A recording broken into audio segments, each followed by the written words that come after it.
আমাদের HSC ICT তৃতীয় অধ্যায় দ্বিতীয় অংশ অর্থাৎ তৃতীয় অধ্যায় দ্বিতীয় অংশ ডিজিটাল ডিভাইস অংশের আজকে আমরা প্রথম ক্লাস শুরু করতে যাচ্ছি এবং প্রথম ক্লাসের শুরুতেই হচ্ছে তোমরা দেখতে পাচ্ছ হয়তো বা বোর্ডে অনেক কিছু লেখা আছে, হয়তো বা ভাবতে পারো যে এগুলো সবগুলো পড়া প্রয়োজন কিনা বা না পড়লেই বা কী হয়। অনেক ক্ষেত্রে খেয়াল করে দেখা যায় যে আসলে থিওরিক্যাল টার্ম পড়তে পড়তে যে আমরা হচ্ছে কিছু নর্মাল এমসিকিউর জন্য এতটা কনসেন্ট্রেশন নিজের মধ্যে থেকে সরায় ফেলি যে সেখান থেকে যদি ইনকেস যদি কিছু এমসিকিউ এসে থাকে অ্যাটলিস্ট সেটা আমরা সঠিকভাবে বুঝতে পারি না এবং অনেক কিছু আমরা পড়ে যাই বাট পড়ার মিনিংটা আমরা ধরতে পারি না যে আসলে আমরা কী কারণে কোন জিনিসটা পড়ছি আসলে। সো 3 নম্বর অধ্যায় দ্বিতীয় অংশ ডিজিটাল ডিভাইস। তোমরা হয়তো ভাবতে পারো যে ডিজিটাল ডিভাইস নিয়ে হয়তো বা কোনো আলোচনা হবে, বাট ডিভাইস নিয়ে কোনো আলোচনা না। ডিভাইসগুলো কীভাবে রান করে সেই বিষয় সম্পর্কিত বেশ কিছু অংশ নিয়ে আলোচনা করা হয়েছে এবং এই অধ্যায়ে সবথেকে ইম্পর্টেন্ট যে টপিকটা নিয়ে তোমরা আলোচনা পাবে সেটা হচ্ছে লজিক গেট সম্পর্কিত, অর্থাৎ লজিক গেট সম্পর্কিত বিস্তর আলোচনা রয়েছে। কেননা এই অধ্যায়ের অলমোস্ট 60% টপিকই কিন্তু লজিক গেট সম্পর্কিত। বাট লজিক গেটটা কী বা লজিক গেট ব্যবহারের প্রয়োজনীয়তা বা কী বা লজিক গেট আমরা কী কারণে ব্যবহার করব, সো সেই বিষয়গুলো সম্পর্কে আজকে আমি তোমাদেরকে বিস্তর কিছু ধারণা দেওয়ার চেষ্টা করব। সেই ধারণার প্রথমেই যে জিনিসটা আসে তোমরা খেয়াল করে দেখো যে ডিজিটাল ডিভাইস নিয়ে আজকে আমাদের আলোচনা। ডিজিটাল ডিভাইস কীভাবে রান করে বা ডিজিটাল ডিভাইসে ইন্টিগ্রেটেড সার্কিট বা সার্কিটগুলো কীভাবে রান করে থাকে। তো খেয়াল করে দেখো তোমরা হয়তো বা অ্যালজেব্রা ওয়ার্ডটির সাথে পরিচিত, তাই তো? অ্যালজেব্রা বলতে সাধারণত বীজগণিত বোঝানো হয়ে থাকে। মোসা আল খোয়ারিজমি তিনি সর্বপ্রথম অ্যালজেব্রা শব্দটির প্রচলন করে থাকে এবং তার যে আবিষ্কৃত অ্যালজেব্রাটা ছিল সেটা কিন্তু দশমিক অ্যালজেব্রা। বাট আমরা এই অধ্যায়ে যে টপিক সম্পর্কিত যে অ্যালজেব্রাটি পড়বো সেটি কিন্তু দশমিক অ্যালজেব্রা না, এটা হচ্ছে বুলিয়ান অ্যালজেব্রা। কেন বুলিয়ান অ্যালজেব্রা এবং দশমিক অ্যালজেব্রা কেন বলা হয় না? খেয়াল করে দেখো আমরা ছোটোকাল থেকে যে ধরনের অ্যালজেব্রা ব্যবহার করে এসেছি সেই অ্যালজেব্রাগুলো সাধারণত সাপোজ ধরো যে মনে করো তোমরা বীজগণিত করেছো, অ্যালজেব্রা মানে তো বীজগণিত। সো একটা বীজগণিতের একটা যে কোনো চলকের মান তোমরা 0 থেকে 9 যে কোনো অঙ্ক ব্যবহার করতে পারতাম বা যে কোনো অঙ্ক দিয়ে সংখ্যা গঠন করতে পারতাম, মান নিতে পারতাম। এক্সের মান 25, 26, -1, -2, হ্যাঁ, পয়েন্ট, যে কোনো মান নিতে পারতাম। গ্রাফের অঙ্কগুলোতে তোমরা সেভাবেই কিন্তু কি মানগুলো নিয়ে কাজ করেছো। কিন্তু এখানে এমন এক অ্যালজেব্রা ব্যবহার করা হয়েছে যে অ্যালজেব্রায় একটি চলকের মান জাস্ট 2টি হতে পারে। একটি চলকের মান কী হতে পারে? জাস্ট 2টি। সো জর্জ বুলি, ইংরেজ গণিতবিদ জর্জ বুলি আবিষ্কার করেছিল বলে তার নাম অনুসারে এটাকে কী বলা হয়? Boolean algebra. কী বলা হয় তাকে? Boolean algebra. এবং বুলিয়ান অ্যালজেব্রায় সাধারণত বুলিয়ান অ্যালজেব্রার মাধ্যমে গণিতের একটি নতুন শাখা উন্মোচিত হয়েছে যেটাকে বুলীয় বীজগণিত বা বুলিয়ান বীজগণিত নামে পরিচিত। সো খেয়াল করে দেখো বুলিয়ান অ্যালজেব্রা সম্পর্কে একটু ছোট কনসেপ্ট হচ্ছে যৌক্তিক চলক কি? সাপোজ যৌক্তিক চলকগুলো কিছু যৌক্তিকমূলক কাজ করে থাকে। কি কাজ করে থাকে? Logic operations. ডিজিটাল ডিভাইসে যে 3 ধরনের লজিক অপারেশনস, মৌলিক 3 ধরনের লজিক অপারেশন ব্যবহার করা হয়, তার সেই 3টি লজিক অপারেশনের মধ্যে রয়েছে মৌলিক 3টি নট, নট, আমি একটু সাইডে লিখছি, নট, অর এবং কি অ্যান্ড। ঠিক আছে, এই 3টি লজিক অপারেশন ব্যবহার করা হয়, মৌলিক 3টি লজিক অপারেশন বা যুক্তিমূলক অপারেশন।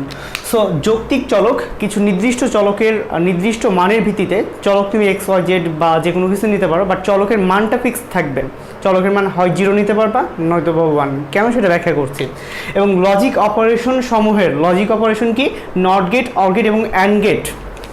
এই যে চলকগুলির মান, 2টি মান নিয়ে চলকগুলির 2টি মান 0 এবং 1 এবং লজিক অপারেশন সমূহ, মানে যে 3টি মৌলিক অপারেশন আমাদের লাগেই, যে মৌলিক অপারেশনগুলো দ্বারা আরও বেশ কিছু কাজ আমরা করাতে পারি। কাকে করাতে পারি? ডিজিটাল সার্কিটকে বা আধুনিক ডিজিটাল সার্কিটকে যে কাজগুলো করিয়ে থাকি।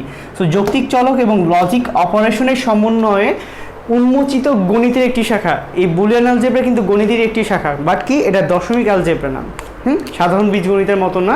এই বীজগণিতে জাস্ট একটি চলকের 2টি মান হতে পারে এবং চলকের বেশ কিছু ধরনের কাজ রয়েছে। এবং লজিক অপারেশন সমূহের জন্য লজিক অপারেশন যেমন রয়েছে নট গেট যেমন সাপোজ বিপরীতকরণের কাজ করে, অর অপারেশন বা অর গেট যেটা কি যৌক্তিক যোগের কাজ করে থাকে, অ্যান্ড অপারেশন বা অ্যান্ড গেট যেটা কি যৌক্তিক গুণের কাজ করে থাকে, তাই তো? সো এইটি সমন্বয় যে গণিতের শাখাটি আমরা পেয়েছি সেটিকে আমরা কি বলে চিনব? Boolean algebra, Boolean algebra. So George Boole Boolean algebra এটা আবিষ্কারের পেছনে সবথেকে যার অবদান বেশি, জর্জ বুলি ইংরেজ গণিতবিদ। তিনি সর্বপ্রথম 1847 সালে, কত সালে? 1847 সালে, 1947 না কিন্তু, যখন দেশ স্বাধীন হয়েছিল তখন না কিন্তু। সো 1847 সালে the mathematical analysis of logic একটি বইয়ের নাম, the mathematic analysis of logic বইয়ে লজিক সমীকরণের মানে লজিক কিছু লজিক বা কিছু যুক্তি সমীকরণের বিশ্লেষণের মূল এবং আদি সূত্রসমূহ, মানে তিনি কিছু সূত্র আবিষ্কার করেছিল বা লজিক সম্পর্কিত বেশ কিছু বেসিক রয়েছে বা মূল সূত্র রয়েছে যেগুলো কি গাণিতিক ভাষায় উপস্থাপন করেন। তিনি যে গাণিতিক ভাষায় যে উপস্থাপনটা করেছিলেন সেই উপস্থাপনার ক্ষেত্রে লজিক সমীকরণ বিশ্লেষণের মূল এবং আদি সূত্রসমূহ যে তিনি উপস্থাপন করেছিলেন সেটি মূলত বুলিয়ান অ্যালজেব্রা নামে পরিচিত। অর্থাৎ তার গাণিতিকভাবে উপস্থাপনের সেই প্রক্রিয়াটার ক্ষেত্রে লজিক সমীকরণের মূল সূত্র বা আদি সূত্রসমূহগুলো গাণিতিক ভাষায় তিনি উপস্থাপন করেন এবং তার এই উপস্থাপনার ফলে কিছু বেনিফিট আসে। তিনি যে লজিক সমীকরণের যে সূত্রসমূহ গাণিতিক ভাষায় যে উপস্থাপন করে যে আমাদেরকে বুলিয়ান অ্যালজেব্রা নামক বা বুলিয়ান বীজগণিত নামে যে একটা বিশেষ শাখা আমাদেরকে দিয়েছেন, সেটির সাহায্য নিয়ে আমরা কি করতে পারি? ডিজিটাল ডিভাইস ডিজাইন, মানে আমাদের বর্তমানে যে ডিভাইসগুলো আছে ইলেকট্রনিক ডিভাইস, যে ডিভাইসগুলো আমরা ব্যবহার করে থাকি যেগুলো অনেক উন্নত প্রযুক্তির কাজ করে থাকে, তো সেই ডিজাইনগুলো, ফর এক্সাম্পল তোমার ফোন, আমার ল্যাপটপ বা এই ধরনের সার্কিট ডিজাইনগুলোতে কি করা হয়ে থাকে? ডিজিটাল ডিভাইস ডিজাইনে মানে সার্কিট ডিজাইনের ক্ষেত্রে কিন্তু এই লজিক গেটগুলো ব্যবহার করা হয়। হ্যাঁ, লজিক গেটগুলো সম্পর্কে আমরা নেক্সট ক্লাসে, সেকেন্ড ক্লাসে খুবই বিস্তর আলোচনা জানবো যে আসলে লজিক গেটগুলো কী এবং তাদের কাজগুলো কী। এবং প্রোগ্রামিংয়ের কোড ডেটা টাইপে ব্যবহার করা হয়। প্রোগ্রামিং তো অনেক ধরনের প্রোগ্রামিং তোমরা শুনেছো। সো প্রোগ্রামিংয়ের মধ্যে ডেটা টাইপ রয়েছে। ডেটা টাইপ বিভিন্ন রকমের হয়ে থাকে, ইন্টিজার পূর্ণাংশ, ফ্লোট ভগ্নাংশ, হ্যাঁ, ক্যারেক্টার চার যেটা কি অক্ষরের জন্য ব্যবহার করা হয়, সো ডাবল এটাও ভগ্নাংশের জন্য ব্যবহার করে। অনেক ধরনের ডেটা টাইপ ব্যবহার করা হয়ে থাকে। তার মধ্যে কোর যে ডেটা টাইপটা রয়েছে সেটার ক্ষেত্রে কি ব্যবহার করা হয়? এই বুলিয়ান বীজগণিত বা বুলিয়ান অ্যালজেব্রা ব্যবহার করা হয়ে থাকে। এবং তিনি সর্বপ্রথম 1947 সালে তার বইয়ের মাধ্যমে সেটিকে কি গাণিতিক ভাষায় রূপান্তর বা রূপ দিতে পারেন। তো 1947 সালের ঠিক 7 বছর পরে, মানে 1900 বলছি, 1800, আমিও ভুল করে ফেলছি, 1847-এর ঠিক 7 বছর পরে 1854 সালে, হ্যাঁ, তার মাথায় আবারও একটা নতুন চিন্তা আসে। তিনি একটা বই আবিষ্কার করেন এই 7 বছর পরিশ্রম করে, and investigations of the lodge of thought. মানে তিনি কিছু সূত্রগুলোর সম্পর্কে কিছু চিন্তা ভাবনা করে কিছু যুক্তি দাঁড় করান। কীরকম যুক্তি? অ্যান্ড ইনভেস্টিগেশনস, মানে তিনি যে বীজগণিতটা আবিষ্কার করেছিলেন সেটা কি তিনি ইনভেস্টিগেট করেছিলেন, বলতে সেটা নিয়ে আরও বিস্তর গবেষণা চালিয়েছিলেন। দেন কিছু লজ অফ থট, মানে তার সেই চিন্তাভাবনার প্রেক্ষিতে যে কিছু তিনি যে লজিক দাঁড় করাতে পেরেছিলেন সেই লজিকগুলো কি। তো তিনি তার বইয়ে and investigations of the lodge of thought বইয়ে লজিক সিস্টেমেটিক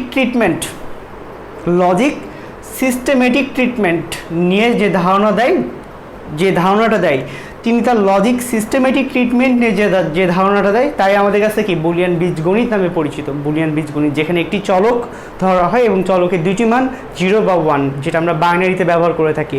বাইনারিতে যে 0 আর 1 ব্যবহার করি, সেই 0 আর 1টাই হচ্ছে কি ডিজিটাল ইলেকট্রিক সার্কিট ডিজাইনে ব্যবহার করা হয়েছিল। মানে যখন হচ্ছে বাইনারি সংখ্যা কম্পিউটারের ভাষার জন্য ব্যবহার করা শুরু হয়, তখন তারা ভাবলো যে 0 আর 1-এর কম্বিনেশনকে বুলিয়ান অ্যালজেব্রা দুটি ভিত্তির ওপর অবস্থিত। একটি হচ্ছে লজিক লেভেল সত্য এবং লজিক লেভেল মিথ্যা। সো তারা সত্যকে বুলিয়ান অ্যালজেব্রার সত্যকে বাইনারি 1 দ্বারা এবং বুলিয়ান অ্যালজেব্রার মিথ্যাকে বাইনারি 0 দ্বারা কি একটি কম্বিনেশনাল ফর্ম নিয়ে কি হাজির হয়। এবং তাদের এসব ক্ষেত্রে সব থেকে বেশি সহযোগিতা করে বা এটাকে প্রয়োগ করার ক্ষেত্রে বা হচ্ছে বাস্তবিক একটা রূপ প্রদান করে। তিনি কিন্তু কিছু থট নিয়ে একটা হচ্ছে কি একটা বীজগণিত প্রক্রিয়া আবিষ্কার করে বা একটা প্রক্রিয়া উদ্ভাবন করে, কিন্তু এই জিনিসটা ব্যবহারিকভাবে প্রয়োগ ঘটানোর জন্য সর্বপ্রথম সফল হন ক্লাউড এলউড শ্যানন, ঠিক আছে। তিনি ছিলেন আমেরিকান গণিতবিদ, আর জর্জ বুলি কি ছিল, ইংরেজ গণিতবিদ। এটাও কিন্তু এমসিকিউর জন্য ইম্পর্টেন্ট হতে পারে। So Claude Elwood Shannon American গণিতবিদ এলউড, ঠিক আছে। তিনি যেটা করে 1930 সালে সুইচিং সার্কিট গবেষণায়। সুইচিং সার্কিটটা কি সেটা আমি একটু ভেঙে বলি। সাপোজ ফর এক্সাম্পল তুমি খেয়াল করেছো যে একটা সুইচ লাগানোর ক্ষেত্রে মেইন লাইন থেকে নিয়ে আসার সময় বিভিন্ন পয়েন্টার দ্বারা বা বিভিন্ন সুইচ দ্বারা সেই আলোটাকে নিয়ন্ত্রণ করা, জ্বালানো বা নেভানোর কাজ করা হয়ে থাকে। ফর এক্সাম্পল তুমি যখন দেখো যে সাপোজ সন্ধ্যা যখন ঘনিয়ে আসে, তখন দেখা যাচ্ছে কি সব পোলে একসাথে লাইট জ্বলে উঠছে। তারপরে তুমি আরও কিছু এক্সাম্পল তো দেখতে পারো, যে ফর এক্সাম্পল তুমি ধরো মনে করো তোমার বেড সুইচ দ্বারা তুমি তোমার লাইটটা জ্বালাচ্ছ বা নেভাচ্ছ। সো এই যে প্রক্রিয়াগুলা, কিছু সুইচিং সার্কিট মানে কিছু সার্কিটের মাধ্যমে এই বাল্বের মধ্যে বিদ্যুৎ প্রবাহ যাওয়া এবং আসাটা নিয়ন্ত্রণ করা হয়। আসলে যাওয়া আসা না, মানে যাওয়া এবং না যাওয়াটাকে নিয়ন্ত্রণ করা হয়। সো সুইচিং সার্কিট গবেষণায় ক্লাউড এলউড শ্যানন 1930 সালে বুলিয়ান সত্যসিদ্ধ সমূহ বলতে কি বোঝানো হয়েছে, ওই 3 ধরনের লজিক অপারেশন বলা হচ্ছে। 3 ধরনের লজিক অপারেশন কি, একটি হচ্ছে নট অপারেশন বলতে কমপ্লিমেন্ট, যেটা আমরা লজিক গেট সম্পর্কে যখন জানবো তখন কি আরও বিস্তর জানবো বিষয়টা সম্পর্কে। সো বুলিয়ান সদস্যসমূহের মধ্যে প্রথমটা হচ্ছে নট গেট, পরেরটা হচ্ছে অর অপারেশন মানে যৌক্তিক যোগ, এবং আরও একটি সত্যসিদ্ধ সমূহের মধ্যে রয়েছে যৌক্তিক গুণ, হ্যাঁ, যেটাকে অ্যান্ড গেট বলা হয়। কি বলা হয় থাকে? And gate. So switching circuit গবেষণায় বুলিয়ান সত্যসিদ্ধ সমূহ, যে 3টা মৌলিক সত্যসিদ্ধ সমূহ রয়েছে, তা ব্যবহারিকভাবে কাজে লাগায়। সো ব্যবহারিকভাবে জর্জ বুলির আবিষ্কৃত বুলিয়ান পদ্ধতিকে সর্বপ্রথম ব্যবহারিক ক্ষেত্রে এবং সুইচিং সার্কিট গবেষণায় সর্বপ্রথম ব্যবহারিকভাবে কাজ করতে বা কাজ করাতে কে সক্ষম হয়? ক্লাউড এলউড শ্যানন, ঠিক আছে। তিনি সর্বপ্রথম এতে কি সফল হন, এবং তিনি আরও কিছুদিন পরে তিনি হচ্ছে টেলিফোনের সুইচিং সার্কিট গবেষণা, মানে সার্কিট তো বিভিন্ন কিছুর হতে পারে। সো টেলিফোনের যে সুইচিং সার্কিট রয়েছে, সর্বপ্রথম বুলিয়ান বীজগণিতের বাস্তব প্রয়োগ ঘটান। মানে এই বাস্তব প্রয়োগ ঘটাতে তিনি হচ্ছে কি টেলিফোনের সুইচিং সার্কিটটা ব্যবহার করে। টেলিফোনের যে বিদ্যুৎ প্রবাহ নিয়ন্ত্রণ বা সাপোজ বিদ্যুৎ প্রবাহ দ্বারা টেলিফোনকে যে পরিচালিত করা একটা সুইচের মাধ্যমে, এই ক্ষেত্রে কি তিনি সর্বপ্রথম সফলতার মুখ দেখেন। অর্থাৎ বুলিয়ান বীজগণিত, জর্জ বুলির আবিষ্কৃত যে বিশেষ শাখা, গণিতের যে বিশেষ শাখা বুলিয়ান বীজগণিত, সর্বপ্রথম সফলতার মুখ দেখতে পায় কার সাহায্যে? শ্যাননের সাহায্যে। এবং এই শ্যানন সেই কাজটি ঘটিয়েছে 1930 সালে, হ্যাঁ। কিন্তু জর্জ বুলি তিনি যার আবিষ্কারটা করেছিল সেটা করেছিল 1854 সালে এবং 1847 সালে। 47 এবং 54 পরে 1930 সালে, প্রায় অনেক বছর বলতে এখানে আমরা ক্যালকুলেশন করলে দেখতে পাই প্রায় হচ্ছে 70-75 বছর পরে হচ্ছে কি সেটা সফলতার বুলিয়ান বীজগণিতের বাস্তব প্রয়োগ ঘটাতে সাহায্য করে শ্যানন। বাট আরেকটা শ্যানন, হ্যাঁ, শার শ্যানন, এটা হবে শার শ্যানন, ঠিক আছে। শার শ্যানন 1938 সালে, ঠিক ক্লাউড এলউড শ্যাননের ঠিক 8 বছর পর বাইস্টেবল ইলেকট্রিক সুইচিং সার্কিটের বৈশিষ্ট্যসমূহ, বাইস্টেবল ইলেকট্রিক সুইচিং সার্কিট মানে এই ধরনের, এটা একটা বিশেষ ধরনের সুইচিং সার্কিটের বৈশিষ্ট্য যেটা রয়েছে, মানে সেই সার্কিটের যে বৈশিষ্ট্য রয়েছে, বুলিয়ান বীজগণিতের মাধ্যমে কি সর্বপ্রথম বাস্তব প্রয়োগ ঘটাতে সাহায্য করেন। মানে তিনি হচ্ছে টেলিফোনের সুইচিং সার্কিট, আর হচ্ছে কি শার শ্যানন কি বাইস্টেবল ইলেকট্রিক সুইচিং সার্কিটে কি বুলিয়ান বা বীজগণিতের বাস্তব প্রয়োগ ঘটান। এবং তার সেই গবেষণার বিষয়বস্তু ছিল টু ভ্যালুড বুলিয়ান অ্যালজেব্রা পদ্ধতির উন্নয়ন এবং ব্যাখ্যা।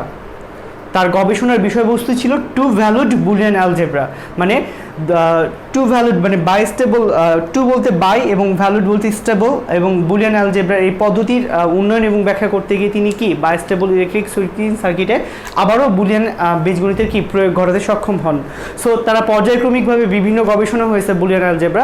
অর্থাৎ আমরা যে সার্কিটগুলো ব্যবহার করছি, দেখো একটা প্রসেসর কিন্তু বেশ কয়েকটা অংশের সমন্বয়ে গঠিত হয়ে থাকে।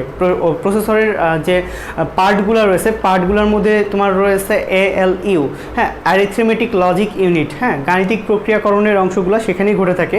এবং একটি প্রসেসর গঠনের জন্য তার পূর্ব শর্ত কিছু রয়েছে, যেমন অনেক ধরনের ট্রানজিস্টর মিলে একটি আইসি গঠিত হয়। আইসি দ্যাট মিনস ইন্টিগ্রেটেড সার্কিট, এবং অনেক ধরনের অনেকগুলা ইন্টিগ্রেটেড সার্কিট একসাথে কম্বিনেশনালভাবে যখন গঠিত হয় তখন সেই ইন্টিগ্রেটেড সার্কিটটা প্রসেসরের রূপ নেয়, মানে অর্থাৎ ট্রানজিস্টর মিলে আইসি এবং অনেকগুলো আইসি মিলে প্রসেসর তৈরি হয়। এই যে ইন্টিগ্রেটেড সার্কিটে অনেক ধরনের সার্কিট ব্যবহার করা হয়, বা ট্রানজিস্টরের যে বিদ্যুৎ প্রবাহ নিয়ন্ত্রণ করা হয় সেগুলোর ক্ষেত্রে কি অনেক ধরনের সার্কিট ব্যবহার করা হয়, যেগুলো আমরা মাদারবোর্ডের বিভিন্ন বা ইলেকট্রিক সার্কিটের বিভিন্ন অংশে দেখে থাকি আর কি। সো এই সার্কিটগুলোর বাস্তব প্রয়োগ ঘটানোর ক্ষেত্রে সর্বপ্রথম যে বাইনারি 0 আর 1কে কাজে লাগিয়ে যে কোনো কিছু করা সম্ভব, সেটা সমন্বয় যে একটা বিশেষ বীজগণিত পদ্ধতি সমন্বয় সম্ভব, সেটা আমাদেরকে সর্বপ্রথম ধারণা দেন জর্জ বুলি। তারপরে শ্যানন-দ্বয় পর্যায়ক্রমিকভাবে আমাকে টেলিফোন ইলেকট্রিক সার্কিট বা স্টেবল ইলেকট্রিক সার্কিটে সেটা কি বিস্তর কি গবেষণা করে দেখায়। তাই আমরা বলতে পারি যে তাই ডিজিটাল ডিভাইস ডিজাইনে বা ডিভাইসগুলো যেগুলো আমরা ব্যবহার করি সেগুলো ডিজাইনে, সার্কিট ডিজাইনে বাইনারির সাহায্যে বলতে বাইনারি 0 আর 1 এর কম্বিনেশন, মানে বাইনারি কিন্তু আগে কম্পিউটারে ব্যবহার করা হতো না। সো যখন থেকে বাইনারি 0 আর 1 ব্যবহার করা শুরু হয় তখন বাইনারির সাহায্য নিয়ে বুলিয়ান অ্যালজেব্রার সর্বোত্তম পদ্ধতি হিসাবে কি আমাদের কাছে পরিচিতি পাই। হ্যাঁ, সো এই 0 বা 1 এর কম্বিনেশন যদি আমরা না পেতাম তাহলে কি এটাকে আমরা কি বাস্তব প্রয়োগ ঘটাতে পারতাম না। এবং বুলিয়ান অ্যালজেব্রা এমন একটি প্রক্রিয়া যেখানে আমরা কি একটি চলকে জাস্ট দুইটি মান নিয়ে কাজ করতে পারি। সো এটা ছিল তোমার ডিজিটাল ডিভাইস সম্পর্কে কিছু বেসিক ধারণা। তবে এই বেসিক ধারণাটার বাইরেও আমাদের যে বিষয়গুলো জানার প্রয়োজন। সো খেয়াল করে দেখো, এখানে একটা বিষয় নিয়ে আমি আলোচনা করছিলাম, বিষয়টা বলছিলাম যে লজিক অপারেশন। সো লজিক অপারেশনগুলো করার ক্ষেত্রে ডিজিটাল ডিভাইস সার্কিটে কিছু বিশেষ কাজ করিয়ে নেওয়ার জন্য, ডিজিটাল ডিভাইসকে সঠিকভাবে পরিচালনা করার জন্য আসলে আমাদের লজিক অপারেশন দরকার। সো লজিক অপারেশনের জন্য বা বুলিয়ান অ্যালজেব্রাকে বাস্তব প্রয়োগ ঘটানোর জন্য বেশ কিছু গেটের স্পেসিফিক কিছু কাজ রয়েছে। সেই স্পেসিফিক কাজগুলো স্পেসিফিক কিছু গেটের মধ্যে হয়ে থাকে। সো সেই গেটগুলোর মধ্যে লজিক গেটের মধ্যে দুই ধরনের কম্বিনেশনাল ফর্ম রয়েছে। আমি জাস্ট তোমাকে যদি দেখায় থাকি, লজিক গেট মূলত দুই প্রকার। ডিজিটাল ডিভাইসের সবথেকে বৃহৎ যে টপিকটা সেটা হচ্ছে লজিক গেট মূলত দুই প্রকার, মৌলিক এবং যৌগিক। সো মৌলিক এবং যৌগিক গেট নিয়ে আমাদেরকে ধারণা নিতে হবে, কেননা মৌলিক এবং যৌগিক গেট নিয়েই কিন্তু আমাদের এই অধ্যায়ের ম্যাক্সিমাম টপিক ইনক্লুড করা হয়েছে। সো চলো আমরা আমাদের আলোচনার পরবর্তী দিনের আলোচনার বিষয়বস্তুগুলো একটু নির্ধারণ করে দিই। লজিক গেট, ওকে। বুলিয়ান অ্যালজেব্রার বা বুলিয়ান চলকের বাস্তব প্রয়োগের জন্য সবথেকে সর্বোত্তম বা বুলিয়ান বীজগণিতকে বোঝার জন্য যে বিষয়টা আমাদের জানাই লাগবে সেটা হচ্ছে লজিক গেট। মানে কিছু গেটের সমন্বয়ে কিছু নির্দিষ্ট কাজ করে নেওয়া হবে, যে বুলিয়ান স্বতঃসিদ্ধ সমূহ। সো লজিক গেট মূলত দুই প্রকার, একটি হচ্ছে মৌলিক এবং অপরটি হচ্ছে যৌগিক। মৌলিক এবং যৌগিক। তো এখানে তোমরা যে মৌলিক গেট দেখছো, মৌলিক গেট সর্বমোট তিন প্রকার। নট গেট, নর অপারেশন, যেটা কমপ্লিমেন্ট বা পূরকের কাজ করে, মানে বিপরীতকরণের কাজ করে। এরপরে আছে অর অপারেশন বা অর গেট, যেটা যৌক্তিক যোগের কাজ করে। এটা কমপ্লিমেন্ট, এটা যোগের কাজ করে। ওকে, এটা কমপ্লিমেন্ট বা পূরকের কাজ করে থাকে। আর আরও একটি মৌলিক গেট রয়েছে, সেটি হচ্ছে অ্যান্ড গেট, যেটি কিনা গুণের কাজ করে থাকে। কি করে থাকে? গুণের কাজ করে থাকে। এবং এরপরে যে আলোচনার বিষয়বস্তুটা আসছে সেটা হচ্ছে যৌগিক গেট। সর্বমোট দুই প্রকার। সর্বমোট কয় প্রকার? দুই প্রকার। একটা হচ্ছে সর্বজনীন গেট, একটি কি সর্বজনীন গেট দুই প্রকার। সর্বজনীন বা ইউনিভার্সাল গেট বলা হয়।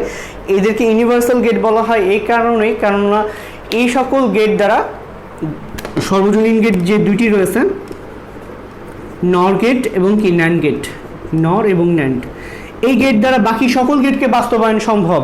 ইভেন একটি সর্বজনীন দ্বারা আরেকটি সর্বজনীন গেটও বাস্তবায়ন সম্ভব, যেটা আমরা বিস্তর শিখবো হচ্ছে সর্বজনীন গেটের বাস্তবায়নের ক্ষেত্রে, এবং এটা সবথেকে ইম্পর্টেন্ট টপিক হবে এই লজিক গেটের আলোচনার মধ্যে।